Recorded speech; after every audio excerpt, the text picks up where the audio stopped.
என் உயிரின் உயிர்கொல்லி நீயோ பாகம் 11. மஞ்சரியும் சங்கரும் அன்னைக்கு நாள் முழுசும் மதுரா கூட சந்தோஷமா இருந்தாங்க. மஞ்சரி அதுக்கப்புறம் மதுராவை அழவிடவே இல்லை. சிரிச்சு சிரிச்சு பேசி அவளை சிரிக்க வச்சா. மதுராவோட சிரிப்பை பார்த்த சங்கர், மதுரா இன்னைக்கு மாதிரியே என்னைக்கும் சிரிச்சுக்கிட்டே இருக்கணும், அதுக்கு என்ன பண்றது அப்படின்னு யோசிச்சுக்கிட்டே அந்த வீட்டுல பொழுத கழிச்சான் சங்கர். அன்னைக்கு சாயங்காலமே அவங்க அங்க இருந்தவங்க மதுராவோட வாழ்க்கைய சரி செய்யற கடமை அவங்களுக்கு இருக்குதுங்கிறத உணர்ந்து, நாம இங்கிருந்து சீக்கிரமா போலாம் அப்படின்னு மஞ்சரி சங்கர் கிட்ட சொல்ல, சங்கருமே அதை ஒப்புக்கிட்டு மதுரா கிட்ட சொல்லிட்டு சென்னைக்கு கிளம்புனாங்க. ஹனிமூன் போயிட்டு 2-3 நாள் கழிச்சுதான் வருவோம் அப்படின்னு சொன்னவங்க அடுத்த நாளே இங்க குதிச்சிருக்கிறத பார்த்து சங்கருக்கு சந்தேகமா இருந்தது.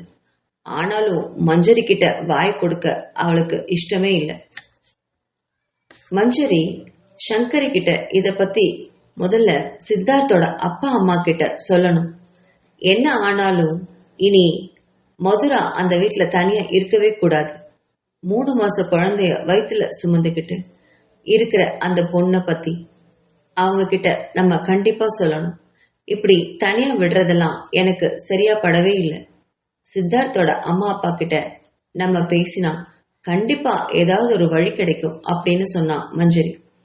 அதை ஒப்புக்கிட்ட சங்கர் அதுக்கு மறுநாள் சித்தார்த்தோட பெத்தவங்களை பாக்குறதுக்கு போனாங்க. அங்க மஞ்சரியும் சங்கரையும் பார்த்த சித்தார்த்தோட பெத்தவங்க ஆச்சரியப்பட்டாங்க. புது மாப்பிள்ளை பொண்ணு, என்ன இவ்வளவு தூரம் சொல்லாம கொல்லாம வந்திருக்கீங்க, வாங்க வந்து உட்காருங்க அப்படின்னு சொல்லி வரவேற்ற அவங்க அம்மா அவங்க குடிக்க ஜூஸ் கொண்டு வந்து கொடுத்தா. அத குடிச்சவங்க சித்தார்த்தோட அப்பா கிட்டையும் அம்மா கிட்டையும் மதுராவோட நிலைமைய பத்தி தெளிவா சொல்லி 4 வருஷத்துக்கு முன்னாடி சங்கரி செஞ்சிருந்த பித்தலாட்டத்தையும் ஒப்புவிச்சுட்டு மதுராவை ஏத்துக்கும்படி கேட்டாங்க 2 பேரும். அதை கேட்ட சித்தார்த்தோட அம்மா வசந்தி பிரமித்து போய் உட்காண்டிருந்தா. ஐயோ, இவ்வளோ பெரிய விஷயம்லாம் நடந்திருக்கா, எங்களுக்கு இத பத்தி எதுவுமே தெரியாதே, சங்கர் ஏன் இவ்வளோ கொடுமையா நடந்திருக்கா, அவ கேட்டிருந்தா எங்க சொத்துல பாதியவே கொடுத்திருப்போமே, இப்படி என் பையனோட வாழ்க்கைய நாசம் பண்ணிட்டாளேன்னு புடவை முந்தானிய வாயில வச்சபடி அழுதா வாசி. அதை கண்ட சித்தார்த்தோட அப்பா ராஜன் மனைவிய சமாதானம் செஞ்சு, போதும்மா, இனி எதுக்குமே நம்ம அழவே கூடாது, சங்கரி இந்த அளவுக்கு மோசமா நடந்திருப்பான்னு நானும் எதிர்பார்க்கல, ஆனா இது அழ வேண்டிய நேரமே இல்லை, அந்த மதுரா பொண்ண நம்ம வீட்டுக்கு கூட்டிட்டு வந்துடலாம், இதுக்கு மேலேயும் சித்தார்த்த நம்பினா பிரயோஜனமே இல்லை, அவனுக்கு கோபம் தீர்ற வரைக்கும் காத்துட்டு இருந்தோம்னா குழந்தை பிறந்து கூட நம்மனால மதுராவை இங்க கூட்டிட்டு வர முடியாமையே போயிடும், மறுபடியும் மதுரா எங்கேயாவது போயிட்டான்னா அதுக்கப்புறம் அவளை கண்டுபிடிக்கிறதெல்லாம் சாதாரண விஷயமாவே இருக்காது, நமக்கு நம்ம பேர குழந்தையும் கண்டிப்பா வேணும், அதுக்கு மதுராவை நம்ம இங்க கூட்டிட்டு வந்துதான் ஆகணும் என்றார். அப்போ சித்தார்த் அப்படின்னு எடுத்த மனைவி கிட்ட, சித்தார்த்து கிட்ட நான் பேசிக்கிறேன், நீ முதல்ல கிளம்பு, முதல்ல போய் மதுராவை பார்த்து இங்க கூட்டிட்டு வந்துடலாம் அப்படின்னு சொன்னாரு. வாசுகிக்குமே இது சரியாவே பட்டுச்சு. சரிங்க அப்படின்னு சொன்னவ வீட்டுக்கு கிளம்ப தயாரானாங்க. மஞ்சரியும் சங்கரும் அதை பார்த்த சந்தோஷத்துல ஆனந்த கண்ணீர் வடிச்சாங்க. இனியாவது அந்த மதுராக்காவுக்கு நல்ல வாழ்க்கை அமைஞ்சா சரிதான் அப்படின்னு நினைச்ச மஞ்சரி, சரி மாமா, நீங்க கிளம்பி போய் மதுராவை கூட்டிட்டு வாங்க, நாங்க இப்ப கிளம்புறோம், நாளைக்கு வந்து உங்களை பாக்குறோம் அப்படின்னு சொன்னபடி 2 பேரும் கிளம்பி போனாங்க. அணு குழந்தைய வேலைக்கார அம்மா கிட்ட ஒப்படைச்ச சித்தார்த்தோட அம்மா கணவர் கூட ஏற்காட்டுக்கு கிளம்பினா. சித்தார்த்துக்கு நம்ம போற விஷயம் தெரியாதே, சொல்லிடலாமா அப்படின்னு சொன்ன மனைவிக்கு, இல்ல இல்ல, இப்போ எதுவுமே அவன் கிட்ட சொல்ல வேண்டாம், முதல்ல போய் அந்த மதுராவை இங்க கூட்டிட்டு வந்துடலாம், அதான் இப்போ ரொம்ப ரொம்ப முக்கியம், அவன் கிட்ட நீ போன்ல பேசினா அவன் ஏதாவது சொல்லுவான், அதுக்கப்புறம் அவன் பேச்ச நம்மளால தட்டவே முடியாது, அதுக்கு நம்மளே கூட்டிட்டு வந்ததுக்கு அப்புறமா அவன் என்ன சொல்றான்னு பாக்கலாமே அப்படின்னு சொன்னவரு அதுக்கு மேல தாமதிக்காம டிரைவரை வண்டி எடுக்க சொல்லி ஏற்காட்டுக்கு கிளம்பினாங்க. ஏற்காட்டுல சித்தார்த்தோட அம்மாவையும் அப்பாவையும் பார்த்த மதுராவுக்கு அதிர்ச்சியா இருந்தது. அதுவும் சித்தார்த்தோட அம்மாவை பார்த்ததுக்கு அப்புறம். ஐயோ, இவங்களா? இவங்க சித்தார்த்த காதலிக்கும் போதே என்னை பணத்துக்காக காதலிச்சவன்னு சொன்னாங்களே, இப்போ அவனோட குழந்தைய வயிற்றுல சுமந்துட்டு இருக்கிறது தெரிஞ்சா இன்னும் என்னென்ன பேசுவாங்களோ அப்படின்னு பயந்தபடியே அவங்க எதிரில் வந்து நின்னா மதுரா. ஆனா மதுராவை பார்த்த சித்தார்த்தோட அம்மா வாமா அப்படின்னு கைகளை நீட்டி அன்போடு அழைக்கவும் அதுல ரொம்ப சந்தோஷம் படைஞ்சு ஓடி போய் அவளை கட்டிக்கிட்டா. அவளை அன்பா அரவணைச்ச சித்தார்த்தோட அம்மா அவ தலைய அன்போட கோதிவிட்டா. அவ அழுதுட்டே தன்னோட மார்பிள சாஞ்சிருக்கிறத பார்த்தவ, வயிற்று பிள்ளைக்காரி, இப்படியெல்லாம் அழலாமா அப்படின்னு மெல்லமா கேட்டா. அவ கேட்ட கேள்வியில அதிர்ந்து அவளை விட்டு விலகி திரு திருன்னு பார்த்து விழிச்சா மதுரா. அதை பார்த்த பெரியவங்க வாய் விட்டு சிரிச்சாங்க. என்னம்மா, எங்களுக்கெல்லாம் எப்படி தெரியும்னு நினைக்கிறியா? எல்லா விஷயமும் எங்களுக்கு நல்லா தெரியும். நம்ம இதுக்கு மேல இங்க இருக்கவே வேண்டாம், நீங்க எங்க வீட்டுக்கு வந்துருங்க என்றார் சித்தார்த்தோட அப்பா. அதை கேட்ட மதுரா ஆச்சரியமடைந்து, ஐயோ இல்லைங்க, வேண்டாம், சித்தார்த்துக்கு தெரிஞ்சா ரொம்ப கோவப்படுவாரு அப்படின்னு இழுத்தா. அதெல்லாம் ஒன்னும் சொல்ல மாட்டான், அப்படியே சொன்னாலும் அவனை சமாளிக்க என்னால முடியும். நீ இங்க இருக்கவே வேண்டாம், கிளம்பு அப்படின்னு சொன்னாரு கட்டளையா. பக்கத்துல இருந்த சரோஜாவையும் பார்த்தவர், நீயும் இங்க இருக்க வேண்டாம் சரோஜா, சென்னைக்கு கிளம்பி நீயும் வந்துரு. மதுராவுக்கு எப்பவும் போல அந்த வீட்டுல நீ ஆதரவா இருந்துக்கோ. அங்க ஏற்கனவே ஒரு குழந்தை இருக்கு, இப்போ 2வது குழந்தையும் பிறந்தா எங்களால சமாளிக்கவே முடியாது. அதனால நீ எங்க கூட இருக்கிறது தான் நல்லது அப்படின்னு சொன்னவர் மதுராவை திரும்பி பார்த்தாரு. மதுமா, போய் உன்னோட ட்ரெஸ் எல்லாம் எடுத்துக்கோ, வேற உனக்கு என்னெல்லாம் தேவைப்படுதோ மருந்து மாத்திரை எல்லாமே எடுத்துக்கோ, நம்ம வீட்டுக்கு இப்பவே கிளம்பி போலான்னு சொன்னாரு சித்தார்த்தோட அப்பா. அதை கேட்ட மதுரா விழிச்சபடி அப்படியே நின்றுட்டு இருந்தா. இல்ல இல்ல, அது அத்தை மாமா அப்படின்னு திக்கி திணறி அவ பேச அதை கண்ட சித்தார்த்தோட அம்மா, என்னம்மா இவ்வளவு திணறி பேசுற, எங்களை எப்படி கூப்பிடுறதுன்னு யோசிக்கிறியா? நீ எங்க சித்தார்த்தோட குழந்தைய வயிற்றுல சுமந்துட்டு இருக்க, அப்போ நீங்க என் வீட்டு மருமக தான், அதனால நீ எங்களை அத்தை மாமானே கூப்பிடு அப்படின்னு சொன்னவர், மாமா சொன்னபடி உனக்கு தேவையான பொருளெல்லாம் எடுத்துட்டு உடனே கிளம்புமா, அதான் உனக்கு நல்லது. இனி இந்த ஒரு நிமிஷம் கூட இங்க நீ இருக்கக்கூடாது, நீ எங்களுடைய பாதுகாப்புல தான் இருக்கணும், இந்த குழந்தையும் எங்களோட பாதுகாப்புல தான் இனி வளரணும் அப்படின்னு சொன்னான் சித்தார்த்தோட அம்மா. சித்தார்த் பண்ண எல்லா தப்புக்கும் நான் உங்ககிட்ட மன்னிப்பு கேட்டுக்கிறேம்மா, இப்போ இங்க இருந்து சீக்கிரம் கிளம்புமா, தயவு செஞ்சு வேற எதுவுமே பேசாத அப்படின்னு சொல்லி முடிச்சா சித்தார்த்தோட அம்மா. அந்த குரல்ல அவங்கள எதிர்த்து பேச மனம் இல்லாத மதுரா, நான் இப்போ இவங்களோட போய் அந்த வீட்டுல நின்னா சித்தார்த் என்னெல்லாம் பேசுவாரோ என்னெல்லாம் நினைப்பாரோ, அவர் கூட்டிட்டு போறதுதான மரியாதை, இப்படி இவங்க கூப்பிட்டு போனா அது எனக்கு மரியாதையாவா இருக்கும் அப்படின்னு யோசிச்சபடி கொஞ்ச நேரம் மௌனமாவே நின்னா. அதை கண்ட சித்தார்த்தோட அப்பா, என்னம்மா சித்தார்த்து கூட்டிட்டு போனாதான் வருவியா, அப்படி இப்படி எல்லாம் நீ நின்னா அது எப்போ நடக்கும்னு எங்களால சொல்லவே முடியாதுமா, இப்போதைக்கு நாங்க சொல்றத கொஞ்சம் புரிஞ்சுக்கோ, நீ சித்தார்த்தோட வீட்டுக்கு போன்னு நாங்க சொல்லல, எங்களோட வீட்டுக்கு தான் உங்களை கூப்பிடுறோம். சித்தார்த்தோட கோவம் தீர்ந்து அவன் மனசு எப்ப மாறுதோ அவனே உன்னை கண்டிப்பா அவனோட வீட்டுக்கு கூட்டிட்டு போயிடுவான், அது வரைக்கும் நீ எங்க வீட்டுல இருக்கலாம் இல்லையா அப்படின்னு சொன்னாரு சித்தார்த்தோட அப்பா ராஜன். அதை கேட்டவ மேற்கொண்டு எதுவுமே பேசாம தனது உடைமைகள் எல்லாம் எடுத்துட்டு அவங்களோட கிளம்ப ஆரம்பிச்சா மதுரா. மதுராவை அழைச்சிட்டு வந்து சித்தார்த்தோட அம்மா வசந்தியும் அப்பா ராஜனும் சித்தார்த்தோட அறையிலேயே மதுராவை தங்க வச்சாங்க. அவ திகச்சு போய் பார்த்தப்போ, நீ இங்க இருக்கிறதாவா சரியா இருக்கும், அவனுக்கு பயந்து நீ ஒளிஞ்சிட்டு இருந்தேனா கடைசி வரைக்கும் சித்தார்த்த கூட நீ வாழவே முடியாது அப்படின்னு சொன்னா சித்தார்த்தோட அம்மா வசந்தி. ஆனா இந்த விஷயம் சங்கருக்கு தெரிஞ்சா பெரிய பிரச்சனை ஆயிடும்னு சொன்னா மதுரா. அத பத்தி எல்லாம் நீ கவலைப்படாதம்மா, இனி என்ன பிரச்சனை சங்கரியால வந்தாலுமே அதை நாங்க பாத்துக்கிறோம் அப்படின்னு சொன்னாரு ராஜன். எவ்வளவு வருத்தம் பெரியவங்க கேட்கவே இல்லை, நீ இங்கதான் தங்கணும் அப்படிங்கிற ஒரே சொல்லோட 2 பேரும் அறையை விட்டு வெளியே போனாங்க. அறையில இருந்த மதுரா சித்தார்த்தோட அறைய சுத்தி முத்தி பார்த்தா. ரொம்ப பெரிய அறையா இருந்தது. அந்த அறைக்குள்ள இன்னொரு அறையும் இருந்துச்சு. அதை திறந்து பார்த்தவ அது ட்ரெஸ்ஸிங் டேபிள் இருக்கிற அறைன்னு நல்லா தெரிஞ்சுது. அதுல ஒரு சிறிய படுக்கை கூட இருந்தது. அதை தான் உபயோகப்படுத்திக்கலாம் அப்படின்னு நினைச்சவன் தன்னோட உடைமைகளை அந்த அறையில கொண்டு போய் வச்சா.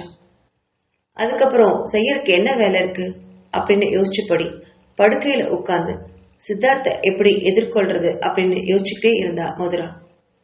மதுரா தன்னோட அம்மா வீட்டுக்கு வந்ததை அறியாத சித்தார்த் எப்பவும் போல அணுவை பாக்குறதுக்காக தன்னோட அம்மா வீட்டுக்கு போனான். அங்க குழந்தை அணு கூட கொஞ்ச நேரம் விளையாடிட்டு இருந்துட்டு தன்னோட அறைக்கு போய் கொஞ்ச நேரம் ஓய்வு எடுக்கலான்னு உள்ள போனவன் அங்க மதுராவை சத்தியமா எதிர்பார்க்கல. அவளை பார்த்து திகைச்சு போய் நின்னான். ஒருவேளை பிரமையா கூட இருக்குமோ அப்படின்னு, ஒருவேளை மதுராவை தினமும் நினைச்சிட்டு இருக்கறனால அப்படி தோணுது போல இருக்கு அப்படின்னு அவன் கண்களை தேய்ச்சிட்டு மறுபடியும் பார்த்தான். ஆனா அங்க நின்றுட்டு இருந்தது மதுரா தான். மதுரா இருக்கிறது உண்மைதான் அப்படின்னு தெரிஞ்சுக்கிட்டவன், நீ எப்போ, எப்படி, இங்க யார் கூட்டிட்டு வந்தா உன்னை இங்க அப்படின்னு கேள்விகளை திக்கி திக்கி அடிக்கிட்டே போனான். அதை கேட்ட மதுரா எதுவுமே பேசாம உதட்ட கடிச்சபடி தலை குனிஞ்சு நின்னான். உடனே தெளிவான சித்தார்த், ஏய் உங்ககிட்ட தாண்டி கேட்டுட்டு இருக்கேன், வாய் திறந்து பதில் சொல்லடி, உன்னை யார் இங்க கூட்டிட்டு வந்தா அப்படின்னு கேட்டான் கோவமா. அவ அப்ப கூட மௌனமாவே இருக்கவே, உன் முகத்திலேயே முழிக்க கூடாதுன்னு நினைச்சுதானடி உன்னை அங்க விட்டுட்டு வந்தேன், அங்கேயே இருக்க வேண்டியது தானே, இல்ல வேற எங்கேயாவது போயிருக்கணும் இல்லையா, அதை விட்டுட்டு இங்க என் வீட்டுக்கே வந்து எப்படி உன்னை யாடி கூட்டு வந்தா அப்படின்னு எகிரினான். அதை கேட்டவன் மெல்லமா தலை நிமிர்ந்து அவனை பார்த்து, நானா வரல சித்து, உங்க அம்மா அப்பா தான் என்ன இங்க கூட்டிட்டு வந்தாங்க என்றார். என்னது, என்னோட அம்மா அப்பாவா அப்படின்னு ஒரு கணம் திகச்சுவன் திரும்பி நேரா தன்னோட அப்பா அம்மாவை பார்க்க ஹாலுக்கு போனான். அங்க தன்னோட அப்பா ராஜன் செய்தித்தாள படிச்சுட்டு இருந்தாரு. அம்மா அப்பா பக்கத்துல உட்கார்ந்து டிவி பார்த்துட்டு இருந்தாங்க. அவங்க பக்கத்துல போனவன், என்ன விளையாட்டு இதெல்லாம், இந்த மதுராவை யார் இங்க கூட்டிட்டு வந்தது அப்படின்னு கோவமா தன்னோட அம்மாவை பார்த்து கேட்டான். உடனே ராஜன் படிச்சுட்டு இருந்த செய்தித்தாளை இறக்கி விட்டு, என்ன சித்தார்த், ஏன் இப்போ இப்படி கோவப்படுற, நாங்க தான் அந்த பொண்ணை இங்க கூட்டிட்டு வந்தோம் அப்படின்னு சொன்னாரு. அதுவும் நிதானமா. அதான்ப்பா, ஏன் கூப்பிட்டு வந்தீங்க, அவ எவ்வளவு பேச்சு என்ன கேவலமா பேசினா தெரியுமா, அதுவும் இல்லாம அவ 4 வருஷத்துக்கு முன்னாடி என்னை ஏமாத்திட்டு வேற எவன் கூடய ஓடி போனவ, அவளை இப்படி கூட்டிட்டு வந்து தங்க வச்சிருக்கீங்களே, அதுவும் என்னோட அறையிலேயே அவ தங்களை வச்சிருக்கீங்களே, இதெல்லாம் உங்களுக்கு கொஞ்சம் ஓவரா தெரியலையா, எனக்கு இது சுத்தமா பிடிக்கல என்று கத்தினான் கோவமாக. அப்படியெல்லாம் அந்த பொண்ணெல்லாம் விட்டுட முடியாது சித்தார்த், என்ன இருந்தாலும் அது உன்னோட குழந்தைய சுமந்துட்டு இருக்கிற பொண்ணு, நம்மளோட வாரிசு அந்த குழந்தை, அவ வயிற்றுல அந்த குழந்தைய சுமந்துட்டு இருக்கப்போ அந்த பொண்ணை அனாத மாதிரி ஒரு வீட்டுல விட்டுட்டு வர்றதெல்லாம் எங்களுக்கு மனசு இல்லை அப்படின்னு சொன்னாரு ராஜன். அதை கேட்ட சித்தார்த் ஒரு வினாடி தன்னோட உதடுகளை கடிச்சு நின்னான். அப்பா, அந்த குழந்தை அது அது நான் பழி வாங்கறதுக்காக உருவாக்கினது, அவ என்ன ரொம்ப கேவலமா பேசிட்டா, அதுக்காக அது உருவானது, அது எப்படி என்னோட குழந்தையாகும், அது எனக்கு வேண்டாம், அதுவும் வேண்டாம் மதுராவும் வேண்டாம், தயவு செஞ்சு அவளை இங்கிருந்து வெளியில அனுப்பிடுங்க என்றான். உடனே தன்னோட மகன் மீது கோவப்பட்டு எழுந்த வசந்தி, என்னடா பேச்சு இதெல்லாம், அப்படியெல்லாம் அந்த பொண்ணை வெளியில அனுப்பிட முடியாது சித்தார்த், கண்டிப்பா சொல்றேன், அவ இந்த வீட்டு மருமக தான், அந்த குழந்தை எங்களோட வாரிசு, கண்டிப்பா எங்களால அந்த பொண்ணை வீட்டை விட்டெல்லாம் அனுப்ப முடியாது என்றார் வசந்தி. அப்போ நான் இனி இங்க இருக்க மாட்டேன், வரவும் மாட்டேன், பரவாயில்லையா அப்படின்னு கேட்டான் சித்தார்த். அதை கேட்ட அப்பா ராஜன் மெதுவா தலை நிமிர்த்தி அவனை பார்த்தாரு. பரவாயில்ல சித்தார்த், நீ வர வேண்டாம் அப்படின்னு சொன்னதும் அப்பா அப்படின்னு அதிர்ந்து கத்த சித்தார்த்து கிட்ட, நீ சங்கரி கூட அந்த வீட்லயே குடும்பம் நடத்து சித்தார்த், இந்த மதுரா பொண்ணு எங்க கூட எங்க பாதுகாப்புல இருக்கட்டும், நீ போகலாம் என்றார் சற்று கடுமையான குரல்ல. அத கொஞ்சம் கூட எதிர்பார்க்காத சித்தார்த் ஒரு வினாடி திகைச்சு நின்னவன் அடுத்த வினாடி தன்னோட கால்களை தரையில உதைச்சபடி மறுபடியும் கோவமா மதுராவை நாடி அவனோட அறைக்கு போனான். அங்க மதுரா அவனுடைய படுக்கையில உட்கார்ந்தபடி அமைதியா இருந்தா. அதை பார்த்த சித்தார்த்துக்கு தலைக்கு மேல கோவம் வந்துச்சு. ஏய், நீ என்ன எங்க வீட்டுல எல்லாரையும் மயக்கி வச்சிருக்கியா, உன்னை யார் இப்படியெல்லாம் இங்க வர சொன்னது, அதுவும் இல்லாம இப்படி என்னோட அறைக்கே வந்து உட்கார்ந்துட்டு இருக்கியே, உனக்கெல்லாம் வெக்கமா இல்லையா என்று கேட்டான் சித்தார்த். அதை கேட்டு மெல்ல எழுந்த மதுரா, நானா இங்க வரலன்னு முன்னாடியே சொன்னேனே சித்தார்த். உங்க அம்மாவும் அப்பாவும் தான் கூட்டிட்டு வந்தாங்க. இந்த அறையில நான் தங்கவே மாட்டேன்னு சொன்னேன். ஆனா அவங்க தான் கட்டாயப்படுத்தி என்னை இங்க தங்க வச்சாங்கன்னு சொன்னா மெதுவா. நீ பேசுற வார்த்தைகள்லாம் என்னால மறக்க முடியாது மதுரா. எனக்கு அசிங்கமா இருக்கு மதுரா. இந்த வீட்டை விட்டு உன்னை அனுப்ப சொன்னேன். ஆனா என்னை பெத்தவங்க அது முடியாதுன்னு சொல்லிட்டாங்க. உனக்கு தான் அவங்க சப்போர்ட் பண்ணிட்டு நிக்கிறாங்க.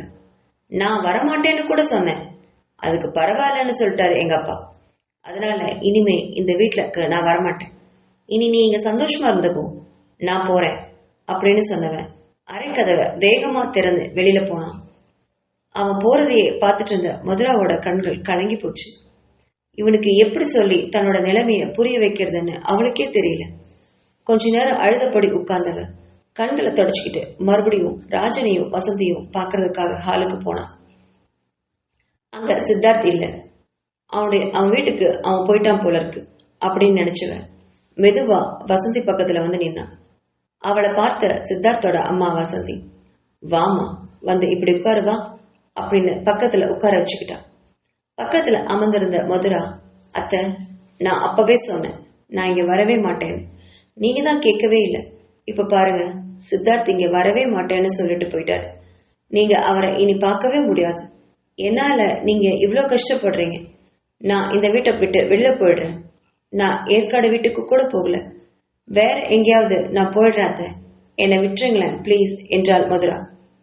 அதை கேட்ட ராஜன், இங்க பாரு மதுராமா, இப்போ எங்களுக்கு நீயும் உன் வயிற்றுல வளர்ற குழந்தையும் தான் முக்கியம். என்ன ஆனாலும் உங்க 2 பேரையும் நான் விட்டு கொடுக்கவே மாட்டேன். சித்தார்த்துக்கு இப்ப உன் மேல ரொம்ப கோவம் தீர்ந்தா கண்டிப்பா இங்கதான் திரும்பி வருவான். அதனால தயவு செஞ்சு எங்களுக்காக கொஞ்சம் பொறுமையா இருமா. கண்டிப்பா குழந்தை பிறக்கிறதுக்குள்ள அவன் உன்னை தேடி கண்டிப்பா வருவான் அப்படின்னு அடிச்சு சொன்னாரு. ராஜன் சொன்னதுல மதுராக்கு நம்பிக்கையே இல்லை. சரி அப்படின்னு மட்டும் மண்டையை ஆட்டிட்டு அமைதியா இருந்தா. இங்க இப்படி போக மதுரா வீட்டுக்கு வந்ததை அறிஞ்ச கௌதம் மஞ்சரிக்கும் சங்கருக்கும் அலைபேசியில கூப்பிட்டான். அவங்க 2 பேருக்கும் நன்றி சொன்னான் கௌதம். அதை கேட்ட மஞ்சரியும் சங்கருக்கும் ரொம்ப சந்தோஷம்தான். எப்படியும் மதுராக்கா அவங்க குடும்பத்துல சேர்ந்துட்டாங்க. சித்தார்த்துக்கு ஒரு நாள் கண்டிப்பா உண்மை தெரியும். அப்போ கண்டிப்பா கோவமும் போயிடும். 2 பேரும் இனி சந்தோஷமா இருப்பாங்கன்னு ஒருவருக்கொருவர் பேசிட்டு கட்டி அணைச்சுக்கிட்டாங்க. மதுரா வீட்டுக்கு வந்ததை அறியாத சங்கரி சித்தார்த்த பார்க்க தனது மாமியார் வீட்டுக்கு போனான். அங்க அத்தை அத்தைன்னு ஹால்ல நின்று கூவுனபடி நின்னா சங்கரி. யார் அது அப்படின்னு கேட்டபடி சங்கரியோட எதிரில வந்து நின்னா மதுரா. மதுராவை பார்த்த சங்கரிக்கு தலையில இடி விழுந்தது மாதிரி ஆயிடுச்சு. ஏய், நீ எங்கடி இங்க? என்ன பண்றீங்க? நீ எப்போ இங்க வந்த? உன்னை யார் இங்க கூட்டிட்டு வந்தா அப்படின்னு கேள்வி மேல கேள்வி கேட்டா சங்கர். அதை கேட்ட மதுரா, அத்தையும் மாமாவும் தான் என்ன இங்க கூட்டிட்டு வந்தாங்க சங்கரி அப்படின்னு மெதுவா சொன்னான். என்னது அத்தை மாமாவா? யாருடைய உனக்கு அத்தை, யாருடைய உனக்கு மாமா அப்படின்னு அவளை அடிக்கிறதுக்காக கையை ஓங்கிட்டு மதுரா பக்கத்துல போனா சங்கரி. அப்ப அங்க வந்த வசந்தி சங்கரியோட கைகளை பிடிச்சபடி அவளை விலக்கி விட்டா. என்ன சங்கரி இதெல்லாம்? எங்க வந்து யார் மேல கை நீட்டுற? கொஞ்சம் நிதானமா நடந்துக்கோ என்றாள் வசந்தி. இந்த கழுதைக்கு இவ்வளவு சப்போர்ட் பண்ணிட்டு என்ன நீங்க எதிர்த்து நிக்கிறீங்களா? நான் தான் உங்க வீட்டு மருமக, நினைவிருக்கட்டும் அப்படின்னு சொன்னா சங்கரி. யாருமா? யார் என்னோட வீட்டு மருமக? என் பையனை கல்யாணம் பண்ணிட்டு அவனுக்கு துரோகம் பண்ணிட்டு வேறொருத்தன் கூட ஊர் சுத்திட்டு வேற எவனுக்கோ குழந்தைய பிறந்துட்டு அந்த குழந்தைய என் பையனுக்கு பிறந்ததுன்னு சொல்லி எங்க கிட்டயே விட்டு வளர்க்க வச்ச நீ எங்க வீட்டு மருமகளா? இல்லவே இல்லை சங்கரி. கழுத்துல என் பையன் கையால தாலி வாங்கினா மட்டும் பத்தாது, அவனுக்கு நீ உண்மையால இருந்திருக்கணும் என்றாள் வசந்தி. ஆனா இவளை பாரு, இந்த பொண்ணு என் பையன் கையில உரிமையா தாலி வாங்கவே இல்லை. ஆனா 2 தடவை அவ வயிற்றுல அவனோட குழந்தைய சுமந்துட்டு நிக்கிறா. இப்போ நீயே சொல்லு, யார் என்னோட மருமக? நீயா இல்ல இந்த மதுரா பொண்ணா? நீயே யோசிச்சு பாரு என்றாள் வசந்தி. அதை கேட்ட சங்கரிக்கு தலையெல்லாம் சுற்றியது. இது மாதிரி சித்தார்த்தம்மா பேசி கேட்டதே இல்லை. அத்தை, நீங்க என்ன மதுராவுக்கு மயங்கி இப்படி பாம்பு மாதிரி ஆடுறீங்களே என்றார். நான் யாருக்கும் மயங்கல சங்கரி. பொறுமையா உட்கார்ந்து யோசிச்சு பாரு. நீ எவ்வளவு வேலை செஞ்சு என் பையனையும் மதுராவையும் பிரிச்சு வச்சிருக்கேன்னு. இப்போ உன்னை பத்தி சித்தார்த்து கிட்ட நாங்க என்ன சொன்னாலும் அவன் நம்ப மாட்டான். மதுராவை கூட நம்ப மாட்டான். இப்போ எங்களுக்கு என்ன பண்றதுன்னு கூட தெரியல. அவனோட கோபம் அப்படியே தான் இருக்கு. எல்லாத்துக்கும் காரணம் நீ. எங்க பையனோட வாழ்க்கைய இப்படி நாசம் பண்ணிட்டியே, இது உனக்கே நல்லா இருக்கா என்றாள் வசந்தி. அப்போ அங்க வந்த ராஜன், சங்கரி, நீ என்னோட மனைவியோட அண்ணன் பொண்ணு. அந்த ஒரு காரணத்துக்காக தான் இப்போ நாங்க உன்னை இந்த வீட்டுக்குள்ள அனுமதிச்சிருக்கோம். மத்தபடி நீ எங்க வீட்டு மருமகளே இல்லை. கூடிய சீக்கிரம் சித்தார்த் கிட்ட சொல்லி உனக்கு விவாகரத்து கொடுக்கறதுக்கு நாங்க ஏற்பாடு பண்ண போறோம். உனக்கு தேவையான ஜீவனாம்ச பணத்தை நாங்க கொடுக்கறோம். அதோட நீ போய்க்கலாம். இனி உனக்கும் இந்த குடும்பத்துக்கும் எந்த சம்மந்தமும் கிடையாது. வேற ஏதாவது நீ பிரச்சனை பண்ணணும்னு நினைச்சினா அப்புறம் நான் சும்மா இருக்க மாட்டேன். என்னை பத்தி உனக்கு நல்லாவே தெரியும் சங்கரி. நீ எவ்வளவோ கொடுமைகளை எங்க குடும்பத்துக்கு நீ பண்ணிருக்க. ஆனாலும் உன்னை மன்னிக்க நாங்க தயாரா தான் இருக்கோம். இத்தோட உன்னோட ஆட்டத்தை எல்லாம் நிறுத்திக்கும். உன்னோட குழந்தை அணு உனக்கு வேணும்னா நீ வாங்கிக்கலாம். இல்ல வேண்டாம்னு நீ சொன்னா அந்த குழந்தை எங்க வீட்டு குழந்தையா வளரும், எப்பவும் மாதிரி. இதுதான் நான் உனக்கு செய்யற உபகாரம். இப்போ நீ போகலாம் என்றார் ராஜன். ராஜனையும் வசந்தியும் மாறி மாறி பார்த்த சங்கரி தன்னுடைய சதித்திட்டம் எல்லாமே வெளியே வந்துருச்சுன்னு உணர்ந்தபடி மதுராவை முறைச்சுக்கிட்டே வெளியில போனான். சங்கரி போறதையே பார்த்துட்டு இருந்த வசந்தி மதுரா பக்கத்துல வந்து அவருடைய தலையை கோதி விட்டா. நீ அமைதியா நிம்மதியா இருக்கணும் மதுரா. ஒன்னும் பிரச்சனையே இல்லை. எல்லாம் நல்லபடியா நடக்கும். சித்தார்த் உன்னை கண்டிப்பா கல்யாணம் பண்ணிக்கலனா கூட பரவாயில்ல. ஆனா கண்டிப்பா அவளை விவாகரத்து பண்ணுவான். அது எங்களுக்கு நல்லாவே தெரியும். எங்களால உறுதியாகவும் இதை சொல்ல முடியும். ஆனா நீ எப்பவும் போல எங்க வீட்டுல தான் இருக்கணும். சித்தார்த்துக்கு எப்போ எல்லா உண்மையும் தெரிஞ்சு உன்னை புரிஞ்சு அவன் கோவம் தெளிஞ்சு உன்னை ஏத்துக்கிறானோ அப்ப நீ அவன் வீட்டுக்கு போ. அது வரைக்கும் நீ எங்க கூட தான் இருக்கணும். இதுதான் உன்னுடைய வீடு அப்படின்னு ஆறுதலா சொன்னா வசந்தி. அதை கேட்ட மதுரா மெல்லமா தலையாட்டினபடி தன்னோட வேலையை பார்க்க போனா. தன்னோட வீட்டுக்கு கோவமா வந்த சங்கரி எப்படி இவங்களுக்கு எல்லாம் விஷயம் தெரியும் அப்படின்னு அறையில குட்டி போட்ட பூனையா நடந்துட்டே யோசிச்சா. அவளுக்கு தன்னோட தம்பி சங்கர் மேலதான் சந்தேகம் வந்தது. சங்கரியோட அறையோட கதவுல கை தட்டினா அவ. ஏய், கதவு திறடா டேய் என்றார். 2 தட்டுல கதவை திறந்தான் சங்கர். என்ன சங்கரி, என்ன விஷயம் என்றார். டேய், நான் உன்கிட்ட கொஞ்சம் பேசணும் என்றாள் அவள். சரி வா அப்படின்னு உள்ள அழைச்சிட்டு போனா சங்கர். என்ன விஷயம், சீக்கிரம் சொல்லு அப்படின்னா. அப்போ பக்கத்துல இருந்த மஞ்சரி என்ன அப்படிங்கிற மாதிரி பார்த்துக்கிட்டே வர சங்கரை பார்த்த சங்கரி, நீ சித்தார்த்தோட அம்மாவையும் அப்பாவையும் போய் பாத்தியா அப்படின்னு நேரடியா கேட்டா. ஆமா பார்த்தேன், அதுக்கு என்ன இப்போ அப்படின்னு கேட்டான் சங்கர். அப்போ அவங்க கிட்ட நீதான் என்னை பத்தி தப்பு தப்பா சொன்னியா அப்படின்னு கேட்டா சங்கரி. தப்பு தப்பா எல்லாம் ஒன்னும் சொல்லலப்பா, உன்னை பத்தின உண்மையை தான் சொன்னேன் என்றான் சங்கர். அப்படின்னா மதுரா இங்க வர்றதுக்கு காரணம் யாரு அப்படின்னு கேட்டா சங்கரி. ஏன், நாங்க தான் காரணம் அப்படின்னு பக்கத்துல இருந்த மஞ்சரி குரல் கொடுக்க. ஏய், உனக்கெல்லாம் எவ்வளவு திமிர் இருந்தா இந்த மாதிரி வேலையெல்லாம் நீ செய்வ? உனக்கு எதுக்கு இந்த வேண்டாத வேலையெல்லாம்? நீ என் தம்பி கூட குடும்பம் நடத்த தானே இந்த வீட்டுக்கு வந்த. அதை ஒழுக்கமா செய்ய மாட்டியா? ஏன் என்னோட விஷயத்துல நீ அடிக்கடி தலையிடுற என்று கோபத்துடன் எகிரினாள் சங்கரி. சங்கரின் அறையில சத்தம் கேட்டு சங்கரோட அம்மா செண்பகமும் அப்பாவும் உள்ள வர என்னாச்சுன்னு கேட்டா செண்பகம். எல்லாம் உன் பையனோட திருவிளையாடல் தாமா. மதுரா இங்க சித்தார்த் வீட்டுக்கே வந்து உட்கார்ந்துட்டு இருக்கா. எல்லாத்துக்கும் காரணம் இந்த மஞ்சரியும் சங்கரும் தான். அவங்க தான் நம்மளை பத்தி எல்லாம் சொல்லி மதுரா இங்க வர்றதுக்கே காரணமா இருந்திருக்காங்க என்றார் சங்கரி. என்னது, மதுரா இங்க வந்துட்டாளா அப்படின்னு ஆச்சரியமா கேட்ட செண்பகத்துக்கிட்ட. உங்களுக்கு விஷயமே தெரியாதா? மதுரா சித்தார்த் கூட குடும்பம் நடத்துறதுக்கு இங்கே வந்தாச்சு. மதுரா இப்போ சித்தார்த்தோட குழந்தைக்கு அம்மா ஆக போறாங்க. அடுத்தது உங்க பொண்ணுக்கு விவாகரத்து தான் கொடுக்கணும். அதுக்குதான் என்ன பண்றதுன்னு நாங்க 2 பேரும் ரூம்ல உட்காந்து யோசிக்கிறோம் என்றாள் மஞ்சரி நக்கலா. அதை கேட்ட செண்பகமும் சங்கரியும் கோபமா கொதித்து எழ.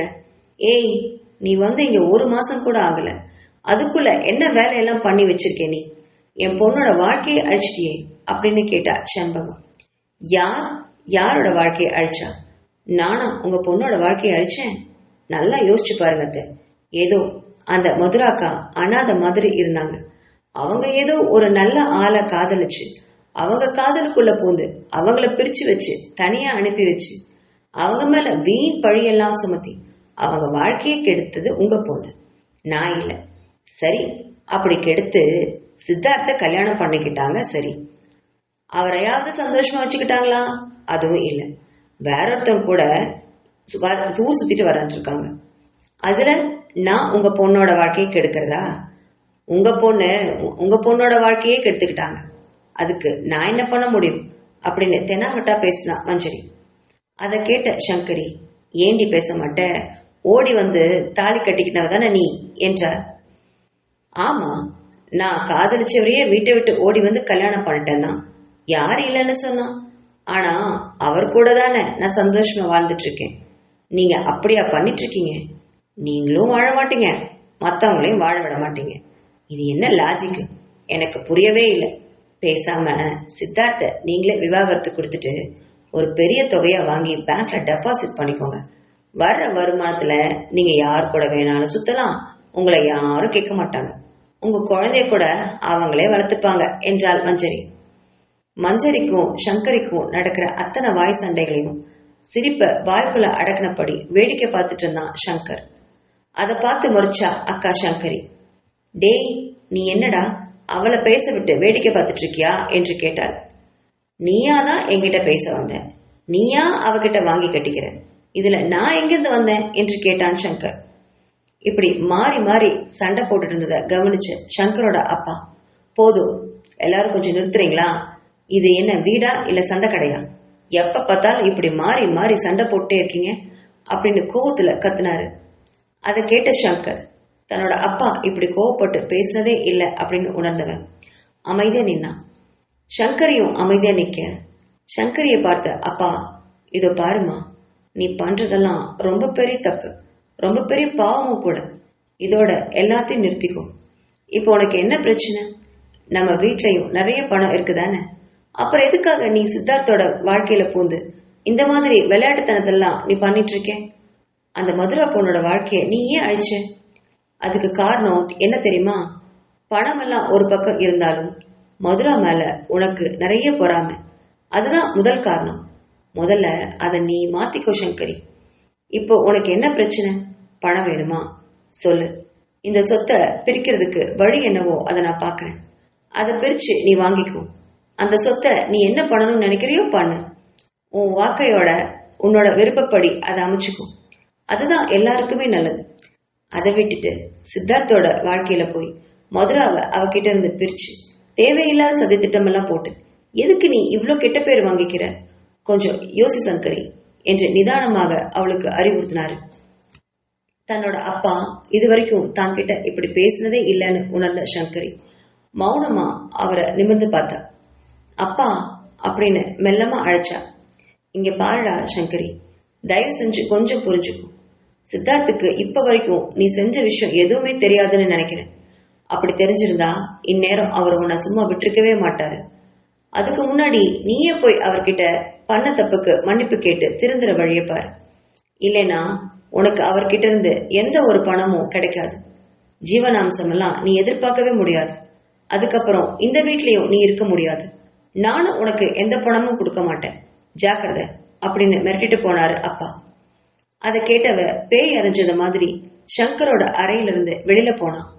2 பேரும் வெளில போனத கண்ட செண்பகம் மஞ்சரிய முறைச்சபடி சங்கரை பார்த்து, டேய், நீ வர வர பொண்டாட்டி தாசன் ஆயிட்டடா அப்படின்னு சொல்லிட்டு வெளியில போனான். அதை பார்த்த மஞ்சரி தன்னோட கணவன் சங்கரோட கன்னத்துல ஓடி வந்து முத்தம் கொடுத்தா. அவளுடைய முத்தத்தை ஏற்று சங்கர் அவளை கட்டி பிடிச்சுக்கிட்டான். அவங்களுடைய இல்லற வாழ்க்கை இன்னையிலிருந்து துவங்கவே ஆரம்பிச்சது. இரவு சங்கரும் மஞ்சரியும் தங்களுடைய இல்லற வாழ்க்கையை ஆரம்பிச்சாங்க. விடிஞ்சதும் சங்கரை அழைச்ச மஞ்சரி, சங்கர், நம்ம இப்போ சித்தார்த்த கிட்ட போய் ஒரு தடவை பேசி பார்க்கலாமா அப்படின்னு சொல்லி கேட்டா. இப்பவே பேசணுமா மஞ்சரி? அவரு இப்போ ரொம்ப கோவத்துல இருப்பாரே அப்படின்னு சொன்ன சங்கர் கிட்ட, அவர் கோவத்துல இருந்தா இருந்துட்டு போறாரு, அதை பத்தி நம்மளுக்கெல்லாம் என்ன கவலை? நாம போய் எல்லா உண்மையும் முதல்ல சொல்லிடுவோம். அதுக்கப்புறம் அவர் நம்புறதும் நம்பாததும் அவருடைய இஷ்டம் தானே. ஆனா அவருக்கு உண்மையே தெரியாது இல்லையா? அது தப்பு இல்லையா? அப்படி உண்மையே சொல்லாம இருக்கிறது ரொம்ப பெரிய பாவமும் கூட என்றாள் மஞ்சரி. மஞ்சரி சொன்னதை ஒரு நிமிஷம் யோசிச்ச சங்கர், சரி அப்படின்னு கிளம்ப, மஞ்சரி நீயும் கிளம்பு, நம்ம சித்தார்த்த வீட்டுல போய் பார்த்துட்டு வந்துடலான்னு சொன்னான். சரி சங்கர் அப்படின்னு சந்தோஷமா கிளம்பினா மஞ்சரி. 2 பேரும் சித்தார்த்தோட பங்களாவுக்கு அவனை பாக்குறதுக்கு போனாங்க. அவங்க வந்து ஹால்ல இருக்கிறத தோட்டக்காரன் மூலமா அறிஞ்ச சித்தார்த் அவங்கள வந்து பார்த்தான். மஞ்சரிய அப்பதான் பாக்குறான் சித்தார்த். அவளை பார்த்து ஸ்நேகமா புன்னகைச்சிட்டு, வாமா மஞ்சரி, வா சங்கர், 2 பேரும் எப்படி இருக்கீங்க? நல்லா இருக்கீங்களா? நானே உங்களை பார்க்க வரலான்னு நினைச்சேன்ப்பா. ஆனா கொஞ்சம் மனசு சரியில்லை. கொஞ்ச நாள் கழிச்சு வரலான் இருந்தேன். அதுக்குள்ள நீங்களே வந்துட்டீங்க. உட்காருங்க என்றான் சித்தார்த். அவங்க உட்கார்ந்த உடனே, என்ன விஷயம் சொல்லுங்க, இவ்வளவு தூரம் என்னை பார்க்க வந்திருக்கீங்களே அப்படின்னு கேட்டான் சித்தார்த்.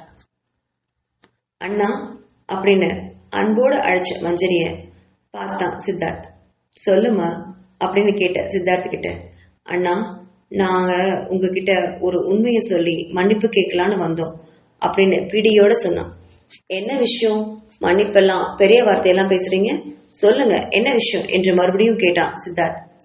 அண்ணா, மதுரா இங்க வந்ததுக்கு முதல் காரணமே நாங்க 2 பேரும் தான். நாங்க தான் மதுராவை ஏற்காடு வீட்டுக்கு போய் பார்த்தோம். அதுக்கப்புறம் உங்க அம்மா அப்பா கிட்ட பேசி அவங்கள இங்க கூட்டிட்டு வர வச்சோம் என்றாள் மஞ்சரி. அதை கேட்டவனுடைய கண்கள்ல வருத்தம் தெரிஞ்சது.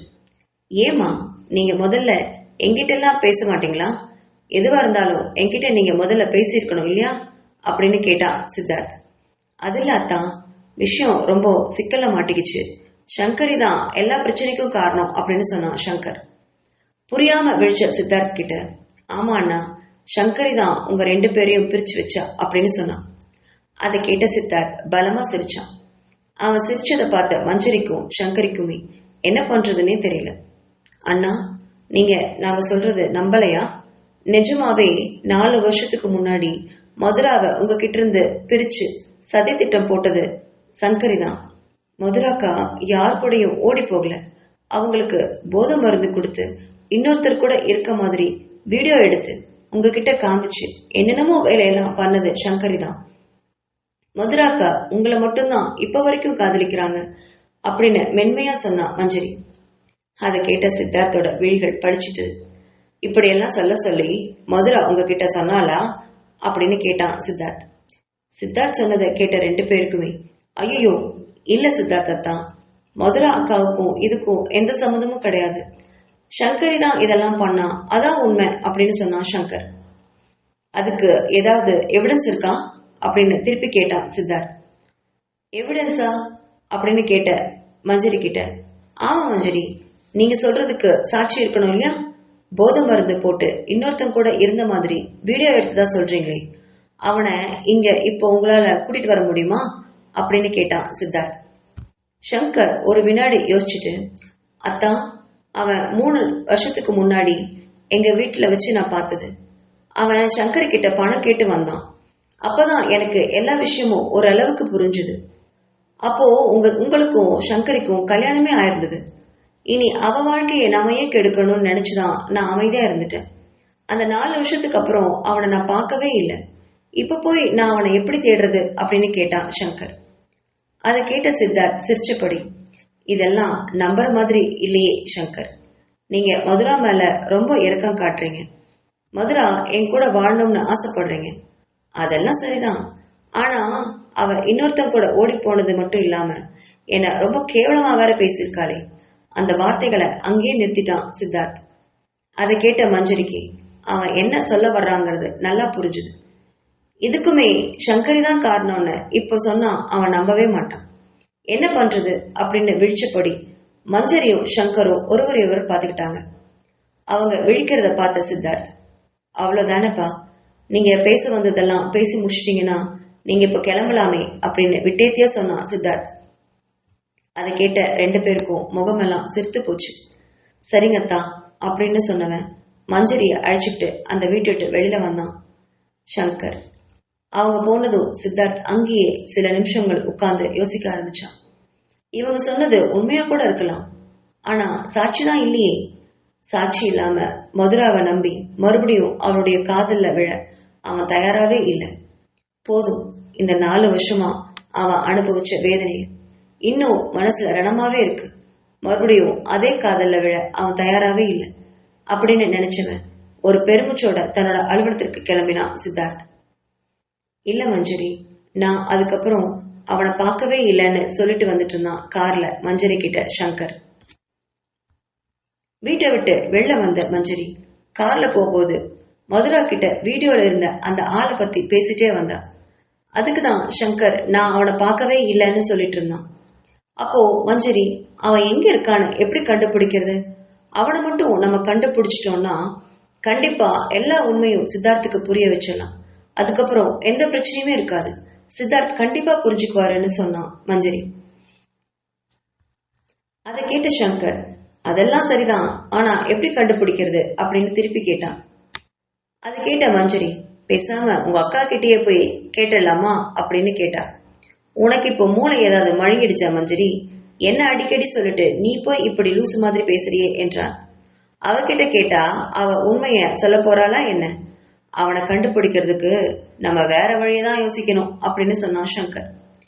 தன்னோட கணவன் சொல்றதும் சரிதான் அப்படின்னு உணர்ந்த மஞ்சரி ஒரு நிமிஷம் அமைதியாவே இருந்தா. அதுக்கப்புறம் எனக்கு ஒரு ஐடியா தோணுது அப்படின்னு சொன்னான். என்ன ஐடியா அப்படின்னு கேட்ட சங்கர் கிட்ட. உங்க அக்காவோட போனை நம்ம திருடிடலாமா அப்படின்னு கேட்டா. என்னது, எங்க அக்கா போனை நீ திருட போறியா? என்ன விளையாடுறியா? அவ எப்பவுமே போனும் கையுமா தான் சுத்துவா. அவகிட்ட இருந்து நீ போனை எப்படி திருடுவ? அவ அதுக்கு முதல்ல போனை கீழே வைக்கணுமே. அவ பாத்ரூம் போனா கூட போனை கையில புடிச்சுட்டு தானே போவா அப்படின்னு சொன்னான் சங்கர். அது எனக்கே தெரியும் சங்கர், அதனாலதான் அவகிட்ட இருந்து அந்த போனை எடுக்கணும்னு பாக்குறேன். அவ போன் மட்டும் நம்ம எடுத்துட்டோம்னு வச்சுக்கோங்களேன், கண்டிப்பா அதுல ஏதாவது நமக்கு ஒரு க்ளூ கிடைக்கும். அந்த ஆளோட போட்டோ இல்ல போன் நம்பர் ஏதாவது கிடைக்கும். அப்படி கிடைச்சா அது நம்மளுக்கு ரொம்ப யூஸ்ஃபுல்லா இருக்கும் அப்படின்னு சொன்னா மஞ்சரி. ஐடியாலாம் நல்லா தான் இருக்கு, ஆனா அவகிட்ட இருந்து எப்படி போனை திருடுவ அப்படின்னு திருப்பி கேட்டான் சங்கர். இப்போ நம்ம அதைத்தான் யோசிக்கணும் அப்படின்னு சொன்னவ சங்கர் கிட்ட இருந்து போனை எப்படி எடுக்கிறது அப்படின்னு யோசிச்சபடியே 2 பேரும் வீடு வந்து சேர்ந்தாங்க. வீட்டுல சங்கரி யார்கிட்டயோ போன்ல பேசிட்டு இருந்தா. அதை கேட்ட மஞ்சரி கணவனுக்கு தன்னோட கண்களாலேயே ஜாடை காட்டினான். அதை புரிஞ்சுக்கிட்ட சங்கரி என்ன பேசுறா அப்படின்னு கேட்டபடியே தன்னோட அறைக்கு போனான். போன்ல சங்கரி, அவ்வளவு பணம் எல்லாம் கொடுக்க முடியாது, உனக்கு எத்தனை தடவை பணம் கொடுக்கறது? போன வாரம் தானே உனக்கு அவ்வளவு பணம் கொடுத்தேன், மறுபடியும் பணம் கேட்டா நான் எப்படி கொடுக்க முடியும்? என்கிட்ட அவ்வளவு பணமெல்லாம் இல்ல அப்படின்னு கத்திட்டு இருந்தா. அதை கேட்டபடியே சங்கரும் மஞ்சரியும் தங்களோட அறைக்கு போயிட்டு இருந்தாங்க. அறைக்குள்ள போனவ சங்கரை பார்த்து, எனக்கு என்னவோ இப்ப போன்ல பேசுனதை கேட்டா சந்தேகமா இருக்கு, கண்டிப்பா அந்த ஆளாதான் இருப்பான்னு நினைக்கிறேன் அப்படின்னு சொன்னா மஞ்சரி. எனக்கும் அப்படிதான் தோணுது மஞ்சரி. இப்போ அந்த போனை நம்ம கையில எடுக்கிறதுக்கு என்ன வழி அப்படின்னு கேட்டான். உங்க அக்கா எப்போ நைட்டு தூங்குவாங்க அப்படின்னு கேட்டா மஞ்சரி. யாருக்கிட்டே தெரியும், அவளுக்கு எப்ப தோணுதோ அப்ப தூங்குவா. ஒவ்வொரு நாளைக்கு டிவி பார்த்துட்டு ஹால்லயே உட்காந்துருப்பா. ஒவ்வொரு நாளைக்கு செல்போனை பாட்டு கேட்பா, கேம் விளையாடுவா, இல்லைன்னா வெளியில போயிடுவா, டிஸ்கோத்தே அது இதுன்னு அப்படின்னு அசால்ட்டா சொன்னான். அதை கேட்ட மஞ்சரிக்கு திடீர்னு ஒரு யோசனை தோணுச்சு. நான் ஒரு மாத்திரை சொல்றேன், நீங்க போய் அந்த மாத்திரைய மெடிக்கல் ஷாப்ல வாங்கிட்டு வந்துடுறீங்களா அப்படின்னு கேட்டா மஞ்சரி. மாத்திரையா, என்னடி பீடியோ போடுற அப்படின்னு கேட்டவன் கிட்ட, எங்க அப்பா இதை யூஸ் பண்ணுவாரு, பிசினஸ் டென்ஷன் ரொம்ப வரும்போது இந்த மாத்திரையை எடுத்து சாப்பிட்டுட்டு தூங்கிடுவாரு. இந்த மாத்திரையோட பேரை நான் எழுதி தரேன், இது தூக்க மாத்திரை தான், 2 மாத்திரை மட்டும் போத்தா போதும், ஒக்கா நைட் நல்லா தூங்கிடுவா, அதுக்கப்புறம் அவகிட்ட இருந்து நம்ம போனை எடுத்துடலாம் அப்படின்னு சொன்னா மஞ்சரி. சங்கரிக்குமே மஞ்சரி சொன்ன யோசனை நல்லாவே இருந்தது. சரி அப்படின்னு சம்மதம் தெரிச்சவன் அந்த மஞ்சரி எழுதி கொடுத்த மாத்திரைய வாங்கி கொடுத்தான். இரவு நெருங்கினதுமே எல்லாரும் டிஃபன் சாப்பிட்டுட்டு அவரவர் ரூமுக்கு போக சங்கரி மட்டும் டிவியில எதையோ ஓட விட்டுட்டு மொபைல்ல யாருக்கூடையோ சேட் பண்ணிட்டு இருந்தா. அதை பார்த்த மஞ்சரி ஒரு டம்ளர்ல பாலை கலக்கி அதுல மாத்திரைகளையும் கலந்து ஆயா கிட்ட கொடுத்து சங்கரி கிட்ட கொடுக்க சொன்னான். அதை வாங்கி குடிச்ச சங்கரி கொஞ்ச நேரத்திலேயே ஹால்ல சோஃபாவில் தூங்கி விழுந்தா. கையில இருந்த போன் நழுவி கீழே விழுந்துச்சு. அதை கவனிச்ச சங்கரும் மஞ்சரியும் நேரா வந்து அவருடைய போன் எடுத்தாங்க. அதுல பாஸ்வேர்டு கேட்டுச்சு. சங்கர் மஞ்சரியை பார்த்து விழிச்சிட்டு நின்னான். அப்போ மஞ்சரி பாஸ்வேர்டை சரியா போட்டான். அதை பார்த்த சங்கர் திகைச்சு போய் விழிச்சான். என்ன அப்படி முழிக்கிறீங்க?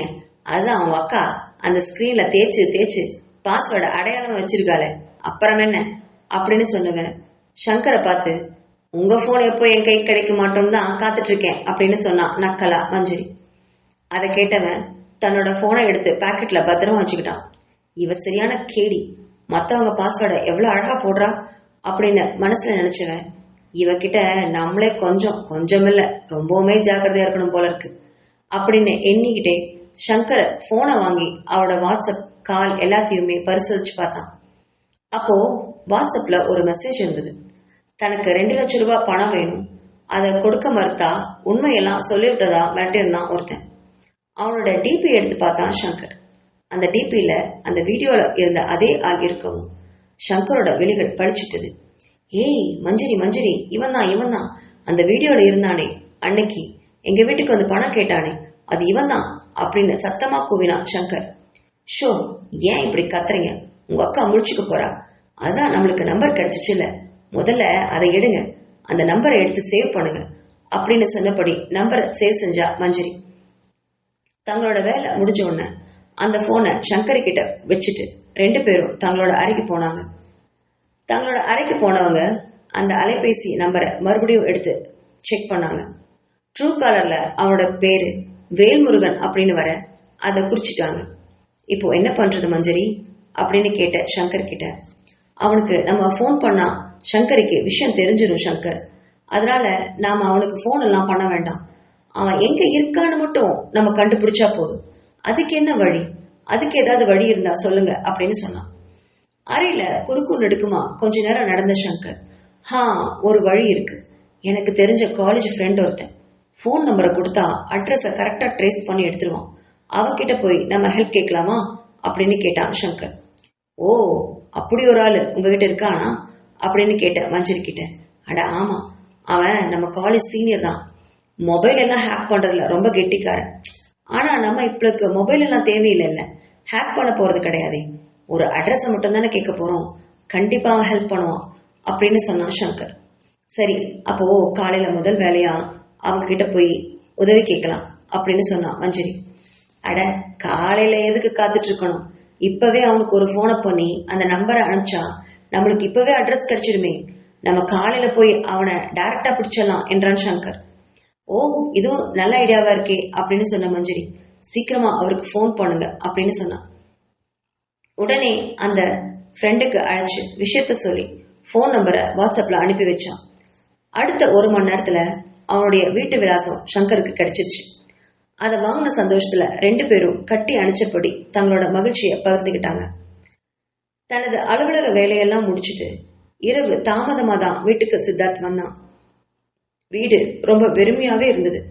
என்னடா வாழ்க்கை இதெல்லாம், கல்யாணம் பண்ணிக்கிட்டு வந்த சங்கரையும் ஒழுக்கமா என் கூட குடும்பம் நடத்தல, காதலிச்சுட்டு என்னை ஏமாத்திட்டு போன மதுராவோ அவ வயித்துல என்னோட குழந்தைய சுமந்துக்கிட்டு என்னோட அம்மா வீட்டுல இருக்கா, அவளையும் என்னால ஏத்துக்க முடியல, சங்கரையும் என்னால ஏத்துக்க முடியல. இப்படி யாருக்காக நம்ம ஓடி ஓடி சம்பாதிக்கணும் அப்படின்னு மனசுல வேதனையோட நினைச்சான் சித்தார்த். இந்த 4 வருஷம் தன்னோட வாழ்க்கை கொஞ்சம் நிம்மதியா இருந்தது. அதுக்கு காரணமே அந்த அணு அங்க குழந்தைதான். இப்போ மதுரா அந்த வீட்டுல இருக்கறனால அந்த குழந்தையும் தன்னால பார்க்க முடியல. குழந்தைய பார்த்து 1 வாரத்துக்கு மேல ஆயிடுச்சு. குழந்தைய பார்க்க அந்த வீட்டுக்கு போனா மதுராவையும் பார்க்க வேண்டி வரும். அவளை பார்த்தா தன்னோட மனசு மாறுறதுக்கே வாய்ப்பு இருக்கு. தன்னோட குழந்தைய வயிற்றுல சுமந்துட்டு வயிறு கொஞ்சம் உப்புனப்படி இருந்த மதுராவை கண்ணுக்குள்ளேயே வந்து நின்னான். கடைசி தடவை அவளை பார்த்தப்போ ரொம்ப இழைச்சு போயிருந்தா. அவ கண்ணுக்குள்ள எவ்வளோ வேதனை. போன தடவை பார்த்தப்போ அவளை பிரிய மனமே இல்லாம தவிச்சான். மறுபடியும் அவளை பார்க்க நேர்ந்தா அவகிட்ட மறுபடியும் விழுந்துருவோன்னு பயந்துருந்தான் சித்தார்த். அதனாலேயே அந்த வீட்டுக்கு போறத முடிஞ்ச அளவுக்கு தவிர்த்தான். அவ பேசின வார்த்தைகள் ரொம்ப கொடூரமானது. அதை மறக்கவும் அவனால முடியவே இல்லை. என்னவள் எப்படி அப்படியெல்லாம் பேசலாம் அப்படின்னு மனசுல ரம்பம் போல அறுத்துக்கிட்டே இருந்தது மதுராவோட வார்த்தைங்க. அவளை மறுபடியும் தொடர்றதுக்கோ அவ கூட குடும்பம் நடத்துறதுக்கோ அவன் மனசு ஒத்துக்கவே ஒத்துக்காதுன்னு அவனுக்கு நல்லா தெரிஞ்ச பட்சத்துல அவளை அப்படியே அந்த வீட்டுல விட்டுட்டு வந்தான் சித்தார்த். இப்போ மறுபடியும் அவளை கொண்டு வந்து தான் கண்ணு முன்னாடி நிறுத்தியிருந்தாங்க அவனுடைய பெத்தவங்க. அதை நினைச்சு வருந்தினபடி தன்னோட வாழ்க்கையை ஓட்டிட்டு இருந்தான் சித்தார்த். ஆனா அங்க மதுராவும் சித்தார்த்த நினைச்சு வேதனையிலேயே புழுங்கிட்டு இருந்தான். தன்னோட வயிற்றுல கைய வச்சு அந்த குழந்தைகிட்ட பேச ஆரம்பிச்சான். 4 மாச குழந்தையோட சித்தார்த் பத்திய பேச்சு. என்னோட கண்ணே, உன்னோட அப்பா என்கிட்ட கோச்சிட்டு என்னை விட்டு விலகி போறாரு. என்னால அவரை நல்லா புரிஞ்சுக்க முடியுது. நான் பேசின வார்த்தைங்க அவர் மனச சுக்குநூறா உடைச்சிருக்கும். அதனாலதான் என்னை இந்த அளவுக்கு கொடூரமா பழி வாங்குறாரு. என்னால அதை கண்டிப்பா புரிஞ்சுக்க முடியும். ஆனா நான் ஏன் அப்படி பேசினேன்னு அவருக்கு நான் எப்படி சொல்லி புரிய வைக்க? அதுதான் எனக்கு ஒண்ணுமே புரியல. என்னை பத்தி கூட எனக்கு கவலையே இல்லை. உனக்காகவாவது உன்னோட அப்பா சீக்கிரமா இந்த வீட்டுக்கு வரணும். நான் இருக்கிறதாலதான் சித்தார்த் இந்த வீட்டுக்கு வரதே இல்லை.